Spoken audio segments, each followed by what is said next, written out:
Il y a 400 millions d'années, en Sumène-Artense, il n'y avait ni volcan, ni lac, ni colline. Pour former le paysage tel qu'il est aujourd'hui, il a fallu 400 millions d'années. Et c'est cette histoire spectaculaire que nous allons vous raconter.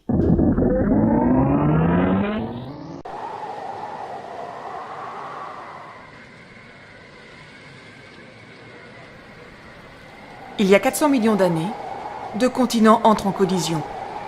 Et c'est ainsi que naît une chaîne de montagnes de 5000 mètres de haut sur 5000 kilomètres de long.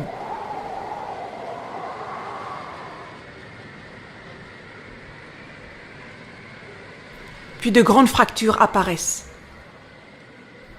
Ces failles entraînent l'effondrement de morceaux de plaques qui se changent en grands bassins envahis par l'eau.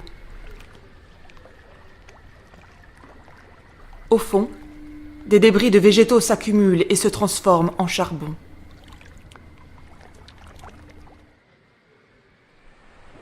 L'érosion se poursuit. La mer envahit la région et le massif central se transforme en plateau cerné par l'eau. C'est la formation des Alpes qui va tout changer.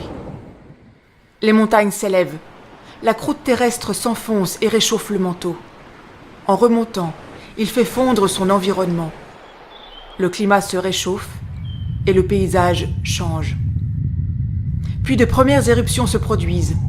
Des coulées de basalte et des matières projetées forment de petits volcans.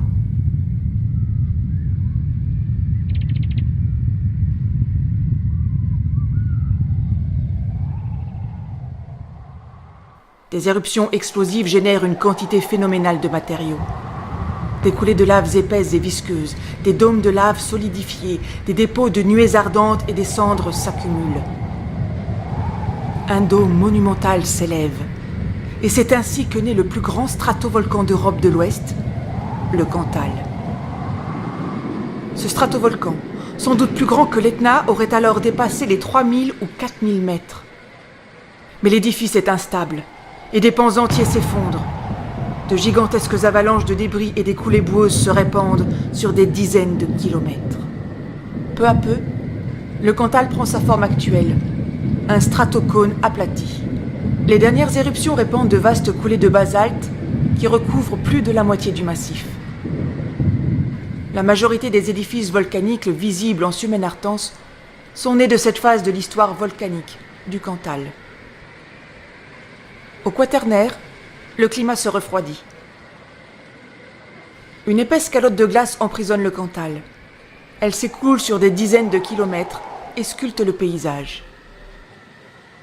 Elle creuse des vallées ou des lacs qui se comblent pour donner des tourbières. Butant sur des roches dures qui résistent, la glace s'accumule pour former de larges vallées propices à l'installation des hommes.